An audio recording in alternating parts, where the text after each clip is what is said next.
Your sister's complexion is like magnolia blossoms, while yours is freckled as a strawberry." She turned to present her profile to Thomas, largely to relieve her eyes and also because that's what Ginny would do. Ginny never held a man's eye for more than a few seconds. "Oh, Mr. Bacon, you flatter me so." He pivoted to face her again. "It would have to be untrue to be flattery." False. He ought to have said it would have to be false to be flattery. The alliteration would have been, "Oh!" Why ever was his head lowering toward hers with such determination? Thank heavens he hadn't dared to slip an arm around her waist. She sidestepped him and tried to head for the front garden again. Ginny never reported this happening. He stepped into her path. Cordelia planted her fists on her well-cinched waist. She didn't want to crush a poor young man's heart before he headed off to war, but to try to steal a kiss, then not allow her to leave? A true gentleman would relent. "Mr. Bacon, do remove yourself from my way."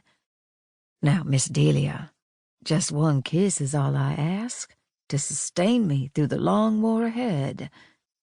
He gave her a smile he probably meant to be charming, though it made her wish she had stayed on the blanket with her sisters and not chased a silly dream. "I'm afraid I'm not in the habit of giving out kisses to every young man who enlists." She lifted her chin and dared him to take a step closer to learn how hard she could slap.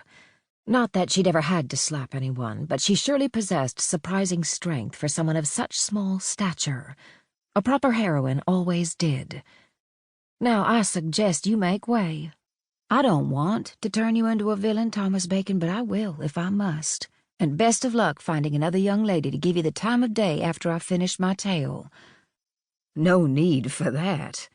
He backed up a step, a smile still teasing the corners of his mouth, but with his hands lifted in surrender. "Can't blame a fella for trying, though, can you? You are the prettiest thing in all of Georgia. May I walk you back to your sisters?" Well, at least his good breeding had come to the surface again. "You go on ahead." She'd stay here a moment and compose herself before returning to the picnic and its crowds of friends and neighbors. Thomas gave her a short bow and hustled away, leaving her to draw in a deep breath. This was not the way she had hoped the afternoon would go, but then nothing ever went like she imagined it would in her stories. Why, just once, couldn't reality play along? "Don't you know you're supposed to wait for your hero to rush to the rescue? I had it all worked out, but you handled it yourself too quickly."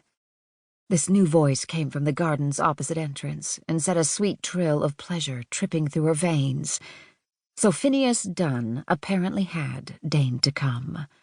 He stood under the trellis, sporting his new Confederate uniform, and, if she might say so, he wore it a far sight better than the dreadful Thomas Bacon. His hair glinted the perfect shade of honey cypress, and he stood at the ideal height, a full head taller than she, but no more. Now there was a man worth telling a tale about. She had no need to force her grin as she sashayed his way. She couldn't have stopped the lifting of her lips had she tried. "Why, Phineas Dunn, we were beginning to think you had already left for New Orleans." "Without saying goodbye?"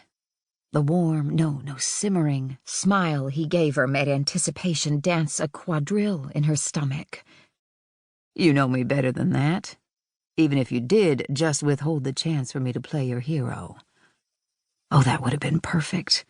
Her distressed and desperate, him rushing in, ready to duel for her honor. Not that her honor had been in particular peril, but still. "Well, had I known you were here..." Perhaps the situation could yet be redeemed. While he sauntered toward her, she debated what pose she might strike to set his heart to pattering. Ought she to twirl one of the curls spilling over her shoulder? No, too flirtatious. She could fold her hands and wait quietly as Ginny was wont to do. But no, he would never believe that of her. Should she lean over to smell one of the few blooming roses? Worth a try, she supposed. "Too studied."